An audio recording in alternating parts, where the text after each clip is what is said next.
खुलुमबाय लोगोफोर दिनैनि गोदान मोनसे ब्लगाव फिन खेबसे नोंथांखौ गोसो गोथारै बयखौबो बरायबावबाय आसा खालाम नोंथांमोना भिडिअखौ मोजां मोनगोन आरो जोबजासिम बयबो नायलांगोन होननानै बिनिफ्राय जाय दिनैसो आंनि चेनेलाव गोदानै फैदों आंनि भिडिअखौ दिनैसो गोदानै नायदों अननानै चेनेलखौ साबस्क्राइब खालामदो लोगोफोर बिनिफ्राय भिडिअखौ मोजां मोनबा लाइक शेयार खालामबानो जाबाय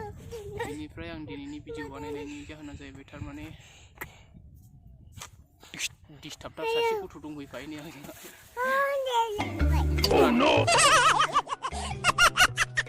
निखोल दंफैफायो डिस्टार्बटार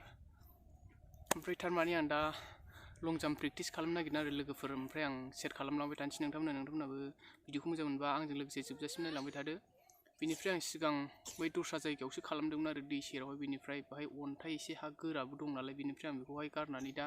गोदान लादों आरो जायगाखौहाय नैबे दुब्लि बारियावसो बाहाय एसे बालाबो दं ओमफ्राय बाहाय आं गोदान खालामगोन आरो दा खालामथ'वाखै बिनिफ्राय नै आं लोगोसे खदाल लाफाखानानै दं आं बे फिथा गोलाव सुग्रा फिथा बियो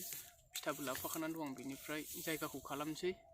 बिनिफ्राय आं प्रेक्टिस होया बिराद गोबावसो लोगोफोर लं जाम्पनि प्रेक्टिस होया आरो एसे द्रप थाथ'नानै दं दा बेखौनो आं दा ट्राइ खालामनो नागिरदों आरो दिनै माबायदि हायो गोबावसो नालाय बिनिफ्राय आं लं जाम्पखौ बारा बारनोबो हाया आरो एसे खम बिनिफ्राय प्रेक्टिसाबो एसे खम जाबायानो बिनिफ्राय आं दिनैनिफ्राय प्रेक्टिस खालामफिननो सानो आरो ओमफ्राय लोगोफोरा आंनिफ्राय मोनसे खावलायनाय आरो दा जायनाखि फैबाय थानाय आसाम पुलिसनि फिजिकेल ट्रेनिं बा रानिंआव नोंथांमोना आंनि साबस्क्राइबार लोगोफ्रा डिस्टार्ब थालै नों मानो गस्लासो खेंसिनबाय नै सासे जाला दुगैनोसै ओमफ्राय लोगोफोर सोर नोंथांमोना आंनि साबस्क्राइबार लोगोफ्रा रानिं खालामगोन आरो सोर प्रेक्टिस खालामगोन आंनो गाहायाव कमेन्ट लिरहर लोगोफोर बिनिफ्राय दानि फैबाय थानाय जायनाखि राइटेन एग्जामबो जाथानसैना फेब्रुवारि 20निफ्राय जागोन इउबिनाबोथ' फिजिकेलावहाय रानिंआव पास जानानै दं आरो बिनिफ्राय एग्जाम होनांगौ आंहाबो बिनिफ्राय आरो दानि गोदान दैलियाबोथ' जानोसै बावलायानो बिनिफ्राय आं प्रेक्टिस खालामनाय स्टार्ट खालामफिनबाय आरो लोगोफोर ओमफ्राय नोंथांमोनाबो सोर रानिं खालामदों आरो सोर एग्जाम होगोन दानि गोदान जानो गोनां एग्जामखौहाय कमेन्ट खालामहर लोगोफोर आंनि साबस्क्राइबार लोगोफोरा सोरबा आसाम पुलिसावहाय एग्जाम होनांगौ दंबा आरो सोरबा रानिं एप्लाइ खालामनानै दंबा बिनिफ्राय एप्लाइआथ' आंनाबो खालामनानै दं बिनिफ्राय आं दा लं जाम्प बारनाय स्टार्ट खालामनो नागिरदों आरो दिनैनिफ्राय सिगां खालामबाय थायोमोन बिनिफ्राय दा गोजां बोथोरखाय आं एसे द्रप थाथ'दों आरो बिनिफ्राय रानिंखौथ' खालामबाय थायो बिनिफ्राय रानिं खालामबाबो भिडिअ बानायनो टाइम मोना आरो लोगो गैया नालाय सोर रानिं खालामगोन सोर केमेरा खेबगोन सोर भिडिअ बानायगोन बिदि जायो आरो बिनिफ्राय आं दाबोथ' नै आं हारसिंसो बिनिफ्राय निखोल दंफैफायो आंजोंहाय बिदानि फिसाला आरो नै लांथियासो जाजोब्बाय निखोला नाहलाय दुगैनो नागिरखो ना माखो नों दुगैनोसै मा गस्ला खुलाजोबखो जाम्बानि जों सानैजोंसो लोगोआनो रावबो गैया नालाय बेनिफ्राय आं दा स्टार्ट खालामसै लोगोफोर नायदो नै जायगाया नैबेनो ओरैजोंहाय सायख'बाय आङो बेनिफ्राय माइ नाराबो दङ आरो दुब्लियावसो नालाय माइ दुब्लियाव बेनिफ्राय नै आं एसे जावखाबायानो नैबे गानानै बारग्रा सिनारि नैबे निखोल थानाय खाथिनि बै हा सिना आरो बेनिफ्राय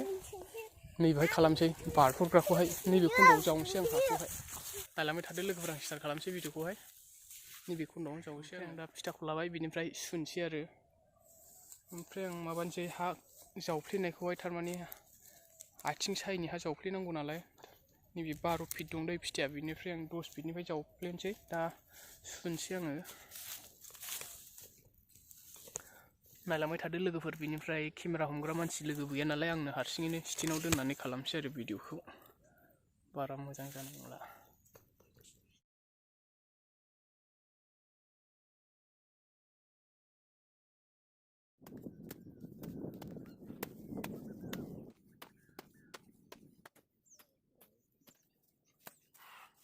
लोगोफोरनि बेनिफ्राय आं हाखौ जावफ्लेजोब्बाय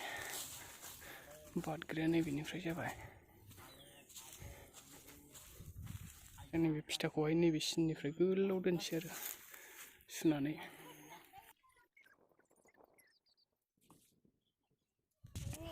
लोगोफोर ओमफ्राय आं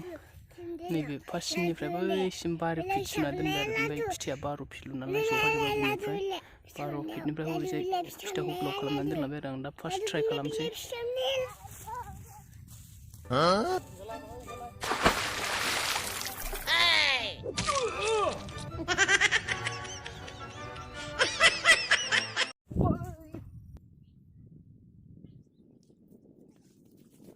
दा फार्स्ट बारबाय आं बेनिफ्राय फिथा सुनानै दोननाया औ नै गथ'आ मा साइसनि गेलेनोसो बोनानै लांबाय लांथिया जाजोब्बाय ओरैबा ओरैसो थाबायलागासिनो दं फैफानानै जा डिस्टार्ब खालामबाय आरो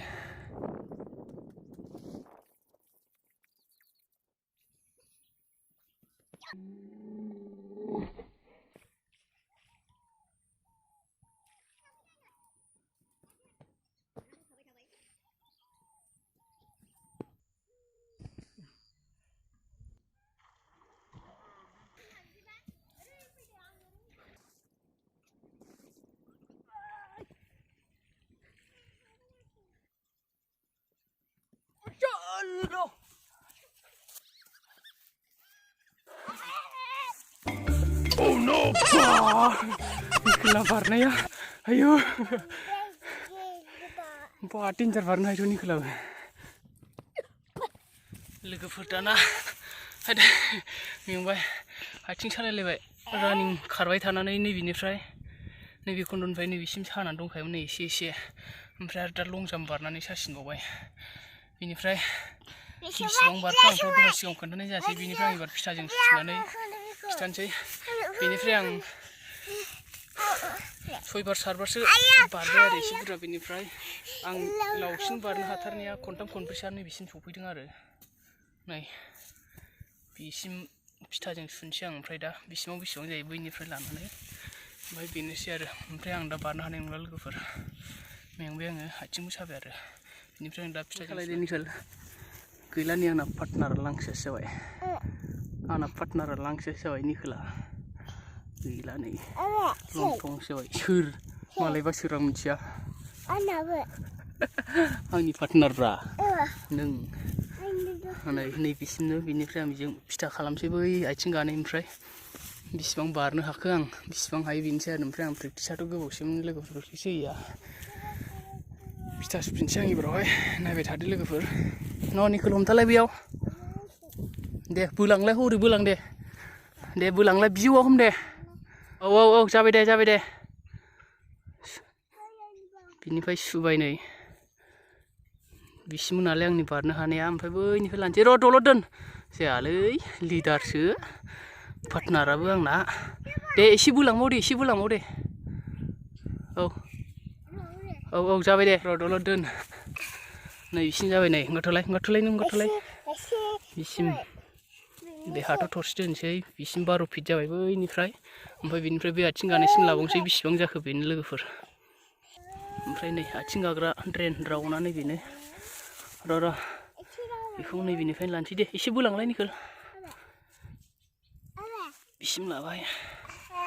ओंखारथ' दहाय आंहाथ' दोननाया बोरै होननाय नै बिसिम जाबाय 1 फिट नैबिसिम 12 बा 13 14 15 16 16.5 फिट जाबाय लोगोफोर बेनोसै लोगोफोर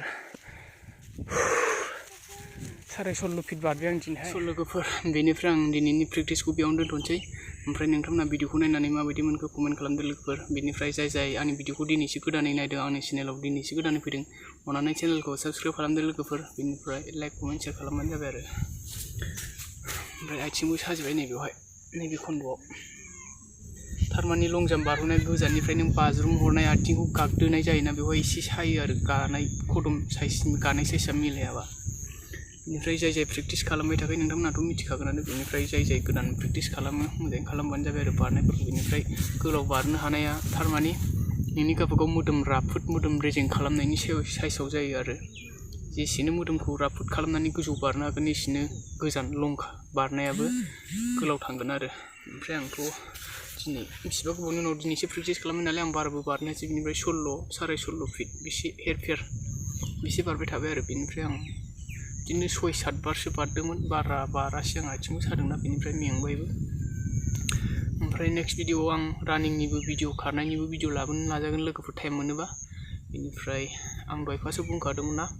आंनि साबस्क्राइबार लोगोफ्रा दानि जायनाखि आसाम पुलिसनि रानिं बा फिजिकेल स्टेन्डार्ड टेस्ट बेवहाय सोर एप्लाइ खालामदों ओमफ्राय कमेन्ट खालाम लोगोफोर बेनिफ्राय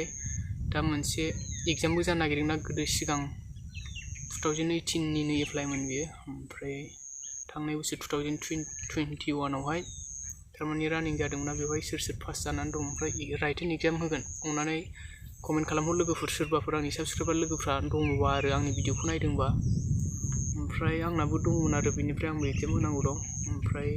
रानिंआवबोथ' दानि गोदानावबोथ' एप्लाइ होनाय दं आरो ओमफ्राय बिनि थाखायनो दा रानिंआ जानोसै नालाय आं बिनि थाखाय दा एसे प्रेक्टिस होगासिनो दं आरो लोगोफोर। बेनिफ्राय लोगोफोरथ' गैया, हारसिंनो प्रेक्टिस होनाय जायो आं। बिनिफ्राय रानिंखौहाय लोगो गैयिनि थाखायनो आं भिडिअ खेबग्रा गैयिनि थाखायनो प्रेक्टिसखौहाय थारमाने भिडिअ बानायनो टाइम मोना आरो लोगोफोर। बिदिब्ला आं भिडिअखौ बावनो दोनथ'नोसै लोगोफोर। उननि भिडिअआव थाबैनो लोगो मोनफिनबावगोन। गोजोननाय थाबाय बयनिसिमबो भिडिअखौ नायनायनि थाखाय। मेंबायबो आं, बेनिफ्राय गोलोमजोब्बाय। दा दुगैनानै फ्रेस जाहैनोसै आं लोगोफोर। भिडिअखौ बावनो दोनथ'नोसै। नोंथांमोना भिडिअखौ नायनानै माबायदि मोनखो कमेन्ट खालामबानो जाबाय आरो लोगोफोर। गोजोननाय थाबाय बयनिसिमबो।